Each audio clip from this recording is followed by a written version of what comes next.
أعوذ بالله من الشيطان الرجيم. بسم الله الرحمن الرحيم. قد خسر الذين كذبوا بلقاء الله حتى إذا جاءتهم الساعة بغتة قالوا يا حسرتنا على ما فرطنا فيها وهم يحملون أوزارهم على ظهورهم ألا ساء ما يزرون.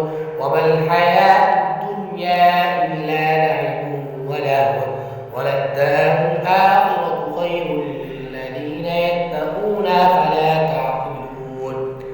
قد نعلم إنه ليحزنك الذي يقولون فإنهم لا يكذبونك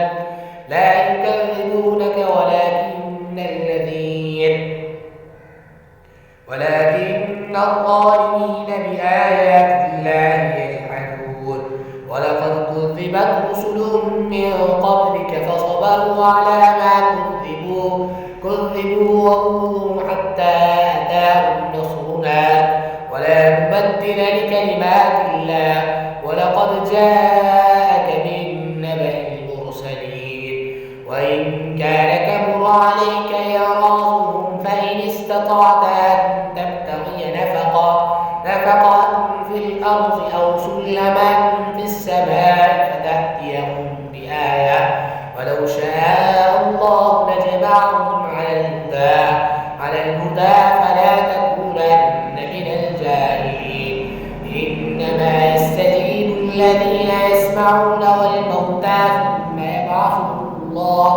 ثم يبعثهم الله ثم إليه يرجعون. وقالوا لولا أنزل عليه آية من ربه قل إن الله قادر على أن ينزل آية ولكن أكثرهم لا يعلمون. وما من دابة في الأرض ولا طائر يطير بجناحيه إلا أمثالكم ما فرطنا في الكتاب من شيء ثم إلى ربهم يحشرون. والذين كذبوا بآياتنا صم وبكم في الظلمات من يشاء الله يضلل ومن يشاء يجعله على صراط مستقيم. قل أرأيتكم إن أتاكم عذاب الله أو أتتكم الساعة وغير الله تدعون إن كنتم صادقين. بل إياه تدعون فيكشف ما تدعون إليه إن شاء وتنسون ما تشركون.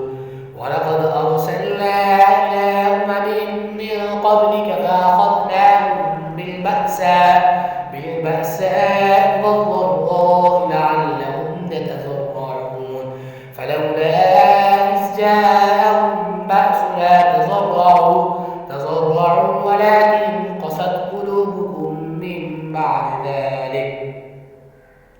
ولكن قست قلوبكم وزين لهم الشيطان ما كانوا يعملون. فلما نسوا ما ذكروا به فتحنا عليهم أبواب كل شيء حتى إذا فرحوا بما أوتوا أخذناهم بغتة فإذا هم مبلسون. فقطع دابر القوم الذين ظلموا والحمد لله رب العالمين. قل أرأيتم إن أخذ الله سمعكم وأبصاركم وختم على قلوبكم من إله غير الله يهديكم به انظر كيف نصرف الآيات ثم هم يصدفون. قل أرأيتكم إن أتاكم عذاب الله بغتة أو جهرة هل يهلك إلا القوم الظالمون. وما نرسل المرسلين إلا مبشرين ومنذرين. ومن آمن وأصلح فلا خوف عليهم ولا هم يحزنون. والذين كذبوا بآياتنا يمسهم العذاب بما كانوا يفسقون. قل لا أقول لكم عندي خزائن ولا أعلم الغيب ولا أقول لكم إني ملك إن أتبع إلا ما يوحى إلي قل هل يستوي الأعمى والبصير أفلا